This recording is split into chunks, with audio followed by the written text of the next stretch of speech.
મહાયુદ્ધને લઈને ટ્રમ્પે મોટો દાવો કર્યો છે। હજુ પણ ઈરાન સાથે યુદ્ધ વિરામ નહીં તેવી વાત ટ્રમ્પે કરી છે। ઈરાન સામે ઓપરેશન એપિક ફ્યુરી હજુ પણ ચાલુ રહેશે તેવી વાત ટ્રમ્પે કરી છે। ઈરાન પર 2-3 સપ્તાહમાં મોટો હુમલો કરીશું, ઈરાનને અમે પાષાણ યુગમાં મોકલીશું તેવી વાત ડોનાલ્ડ ટ્રમ્પે કરી છે। ઈરાનમાં સત્તા પરિવર્તન, ઈરાનના તમામ મોટા નેતાઓ માર્યા ગયા છે, જેના કારણે સત્તા પરિવર્તન થયું છે।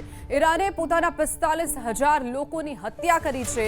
હોર્મુઝ ખાડીને લઈ ટ્રમ્પનું મોટું નિવેદન, અમને હોર્મુઝ ખાડીની કોઈ જરૂર નથી, જેને હોર્મુઝ ખાડીથી તેલ જોઈએ તેઓ જાતે જ સુરક્ષા કરી લે તેવી વાત પણ ડોનાલ્ડ ટ્રમ્પે કરી છે। ઈરાન પર 2-3 સપ્તાહમાં મોટો હુમલો કરીશું, ઈરાનને અમે પાષાણ યુગમાં મોકલીશું તેવી વાત ડોનાલ્ડ ટ્રમ્પે કરી છે। ઈરાનમાં સત્તા પરિવર્તન, ઈરાનના તમામ મોટા નેતાઓ માર્યા ગયા છે, જેના કારણે સત્તા પરિવર્તન થયું છે।